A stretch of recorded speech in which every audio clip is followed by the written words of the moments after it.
Wavemakers is about engaging leaders in building movements of disciple making.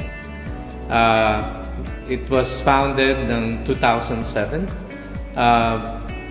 with a group of people who have the passion of seeing that churches will be revived in making disciples, who can make disciples, and that churches will be planted as well, that has the heart of developing disciple-making movements. We are doing the Jesus Strategy Conference. This is formerly known as the Asia Pacific Healthy Church Conference. We have been doing it for 7 years in a row now, and this is our first time to bring it here in Davao. Actually, it is not our plan to have the Jesus Strategy Conference in Davao, but the persistence of Reverend Richard, who is your senior pastor, who has been attending our conferences years before, really asked us, so please bless the pastors and the workers here in Davao and bring this conference here. And that is why we are here in Davao. The delegates of Jesus Strategy Seminar is quite an interesting bunch actually for me, because this year is our first time to do it with the church track and youth and adults track combined. In the past we used to separate the two, but this year we have them both in one class.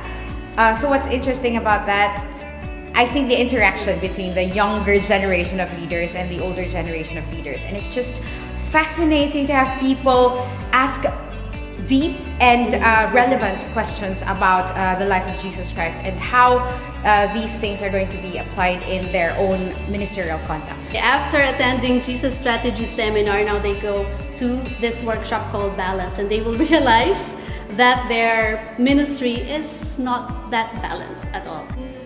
That they are not doing ministry the way Jesus did it. Okay, they're not balanced in winning, in building, and equipping their people. Actually, it's a humbling experience to see pastors, scrapping their plans because they finally get it.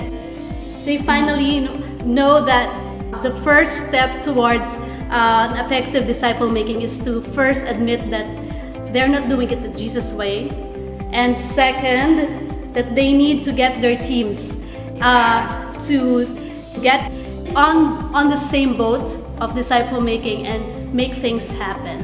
I'm facilitating the third track in the Jesus Strategy Conference, which is called Vision. The track allows the participants to begin crafting and polishing their actual disciple-making blueprint in their ministries. It's actually my first time to teach and assist in the Jesus Strategy Conference, but to be here in Davao also for the first time, I'm privileged to see people who has desire to know Jesus more and to imitate Him, especially in disciple making. We are facilitating the fourth track that is offered here in the Jesus Strategy Conference, and it is entitled Multiplication.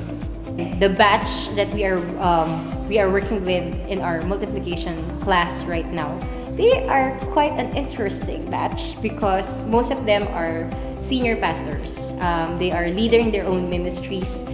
But what's a blessing for us to see is really they are very humble to admit some of their shortcomings as the leaders of their ministries, and through the multiplication track, they are able to see how they can make it right, how they should lead their ministries. The conference was very good. It reminds me that I need to carefully study the life of the Lord Jesus Christ and follow His model. Also, I need to be more intentional in building relationship, just as like the Lord Jesus Christ. This is my first time to join the Jesus Strategy track. Bilang isang missionary and bilang isang leader, natitempt ako to really focus on madami. But this time, I've learned na talagang tutukan yung mga konti lang muna for me to have a result in discipling. Ang natutunan ko is yung intentional na discipleship talaga na mangyari. Yun yung the heart of Jesus Christ na talagang relational, intentional, yung ginagawa ni Jesus Christ. So dapat din, yun yung mangyayari sa atin, sa mga tribo. Kasi po, ang mga tribes natin is very sensitive.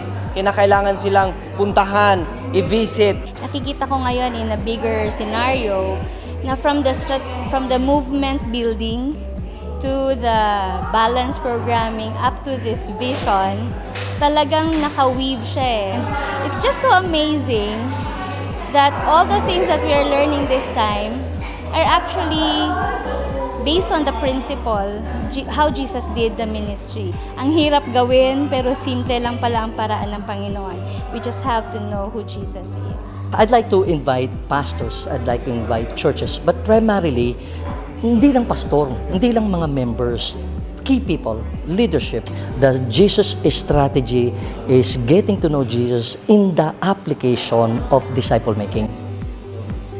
The facilitators, the speakers, they have, ang ganda sa kanila, hindi theoretical. They are applying it, they are learning as well, they're still learning, and they're gonna share with us what they have learned so far, and you will be inspired. And somehow, with the coaching included, lalong gaganda, lalong ma-streamline, lalong mapapolish ang inyong gawain. At ito, si Jesus ang bida dito. In behalf of Christ Fellowship Church, we'd like to thank Reverend Randolph Velasquez, the head of this ministry, the Wave Makers Ministry, and of course to the rest of the members of the team. We are so grateful to you for coming alongside with us for the last 4 years as we try to go back to the discipleship ministry that the Lord has modeled for all of us.